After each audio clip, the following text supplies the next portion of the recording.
বিকল্প চাষ হিসাবে ড্রাগন ফলের চাষ করে সকলের নজর কাড়লেন পুরাতন মালদার চাষি পরিমল রাজবংশী।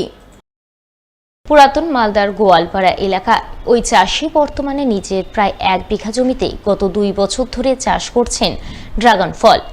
1 বিঘা জমিতে সব মিলিয়ে 1000 ড্রাগন ফলের চাষ রয়েছে। সেই সমস্ত গাছে কোনোটাই ফুল ধরেছে, আবার কোনোটাই ফল এসেছে। তাই গাছ ও ফলের চর্চায় ব্যস্ত হয়ে রয়েছেন ড্রাগন ফল চাষি পরিমল রাজবংশী। তিনি জানালেন, এক বন্ধুর কাছ থেকে অনুপ্রাণিত হয়ে তিনি ড্রাগন ফল চাষ করছেন।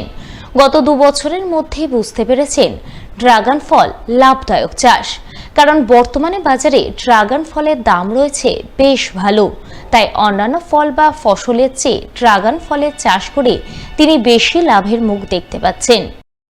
আমি এটা গত 2 বছর থেকে ড্রাগন চাষ করছি। আপনারা দেখতে পাচ্ছেন এটা একটা খুব ভালো উন্নত জাতের ড্রাগন ফলের চাষ। তাতে গত বছর আমি ভালো ফল পেয়েছিলাম। গত বছরের তুলনায় এবছর অনেক গুণে বেশি পেয়েছি। জাত তো অনেকগুলো আছে, তাতে করে এটা কমার্শিয়াল ভ্যারাইটি, এমনকি জাম্বো রেট। তার পাশাপাশি আমি আরও কিছু লাগিয়েছি যেটা উন্নত জাতের, সেটাও আছে কিনা এবছর লাগিয়েছি। সেটা সিয়াম রেড আছে, আর ক্রস বিট, এই সমস্ত ইয়েগুলো আছে। আরও কয়েকটা আছে যেগুলো এখনও ফল পাইনি, না আপনি ঠিক বলতে পারবো না যে কমার্শিয়ালি হয় কিনা সেটা। আমি টোটালি 1 বিঘাতে চাষ করছি। 1 বিঘার একটু বেশি হবে। তাতে এখানটায় প্রায় 3200 গাছ আছে আর কি। মার্কেট আমার মালদাতে, পার্শ্ববর্তী মালদা, গাজল, এমনকি বাইরেও যাই। আমি চাষিদের এটাই বার্তা দেবো যে অন্যান্য ফলের তুলনায় এটা কিন্তু অনেক গুণে লাভজনক চাষ। আপাতত 200 টাকা, 200 টাকা থেকে 250 টাকা অবধি পাইকারি দাম আছে। আমার একটু কোয়ালিটি ভালো, তার জন্য দাম 250 টাকাও পাচ্ছি। এতে এখন আমের সিজন, আম চলছে বলে একটু হয়তো দামটা কম আছে। আম যখন শেষ হবে তখন দামটা আরও বেড়ে যাবে। মালদার ইংরেজ বাজারের মহদীপুরে প্রয়াত বিশিষ্ট সমাজসেবী রামচন্দ্র ঘোষের 7ম মৃত্যুবার্ষিকী পালিত হল সোমবার। এই উপলক্ষে এদিন মহদীপুর এক্সপোর্টার্স অ্যাসোসিয়েশনের পক্ষ থেকে মহদীপুর স্থলবন্দর এলাকায় প্রয়াত রামচন্দ্র ঘোষের স্মৃতিতে এক স্মরণ সভার আয়োজন করা হয়। উপস্থিত ছিলেন মালদা জেলা পরিষদের সভাধিপতি লিপিকা বর্মন ঘোষ, সহকারী সভাধিপতি রফিকুল হোসেন, কাউন্সিলর শুভময় বসু, প্রয়াত রামচন্দ্র ঘোষের পুত্র তথা মহদীপুর এক্সপোর্টার্স অ্যাসোসিয়েশনের সভাপতি প্রসেনজিৎ ঘোষ সহ আরও অনেকেই। তারা সকলে মিলে প্রয়াত রামচন্দ্র ঘোষের পুনর্বয়ব মূর্তিতে শ্রদ্ধাঞ্জলি নিবেদনের মাধ্যমে স্মরণ সভার সূচনা করেন। আর সূচনার পরপরই কয়েকশো দুস্থ মানুষদের হাতে নতুন বস্ত্র তুলে দিয়ে তাদের দুপুরের আহারের ব্যবস্থা করেন বলে জানা গেছে। হৃদয় ঘোষ মহাপ্লিজ আপনারা সামনে আসুন।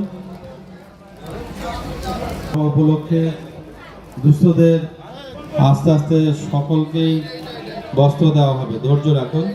আজকে প্রতি বছরের ন্যায় আমার বাবা শ্রী রামচন্দ্র ঘোষ, ওনার মৃত্যুবার্ষিকী ছিল। সেই মৃত্যুবার্ষিকী আমরা আমাদের গোটা সংগঠন সবাই মিলে এবং আমাদের গ্রামের লোক থেকে শুরু করে সমস্ত ট্রাক ইউনিয়ন, লেবার ইউনিয়ন এবং বাংলাদেশ থেকেও আমাদের যে প্রতিনিধি 2-1 ওনারাও এসেছিলেন, একসাথে আমাদের বাবার বাৎসরিক পালন করলাম। আজকে মোটামুটি 500 থেকে 600 লোককে বস্ত্রদান করলাম এবং কিছু আহারেরও ব্যবস্থা করছি।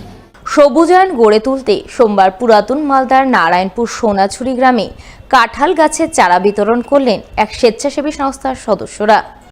এদিনের এই কাঁঠাল গাছের চারা বিতরণ কর্মসূচি রূপায়ণে হাজির ছিলেন স্বেচ্ছাসেবী সংস্থার সদস্য শুভ্র কুণ্ডু সহ অন্যান্যরা। তারা গ্রামবাসীদের হাতে কাঁঠাল গাছের চারা তুলে দেন, যাতে গ্রামবাসীরা সেই কাঁঠাল গাছ রোপণ করে গ্রামে সমুজায়ন বৃদ্ধি করতে পারেন। সেই সঙ্গে কাঁঠাল গাছে উৎপাদিত কাঁঠাল বিক্রি করে তারা কিছুটা আর্থিকভাবে লাভের মুখ দেখতে পান। আমাদের ট্রি প্ল্যান্টেশন প্রোগ্রামের আজকে শুরু করলাম। আমরা এখানে গত 7-8 বছর ধরে গাছ লাগাচ্ছি, কাঁঠাল গাছ, এবং প্রত্যেকটা গাছে ফল ধরেছে। এই অঞ্চলটা হচ্ছে সোনাঝুরি, ঝাড়পুকুরিয়া, মিনাবাজার, মিনাপাড়া, বিভিন্ন এখানে অনেকগুলো গ্রাম আছে। আমাদের টোটাল প্রোগ্রাম হচ্ছে আমাদের এতদিন ধরে আমরা 10 বছর ধরে এখানে গাছ লাগিয়েছি, তার এখন ফলন পাচ্ছে এরা। পরবর্তী আরও 5-7 বছর আমরা এখানে লাগাবো। আমাদের টার্গেট 10,000 গাছ লাগানো, কাঁঠাল গাছ। এবং একটা কাঁঠাল গাছে আমরা হিসাব করে দেখেছি একটা কাঁঠাল গাছে বছরে যদি 50টা ফল হয়, পূর্ণবয়স্ক কাঁঠাল গাছে একটা কাঁঠালের ওজন মিনিমাম 4 থেকে 5 কেজি, 3 কেজি থেকে 5 কেজি ওজন। তাতে বাজারে এদের বিক্রি করলে বছরে 10,000 টাকা মিনিমাম রোজগার আছে একটা কাঁঠাল গাছ থেকে। সেই জন্য আমরা এই প্রকল্পকে সবুজায়নের সঙ্গে আমরা এটাকে দিয়েছি গণেশ ভান্ডার। লক্ষ্মী ভান্ডার সরকার থেকে দেয়, আমরা এটা নাম দিয়েছি গণেশ ভান্ডার।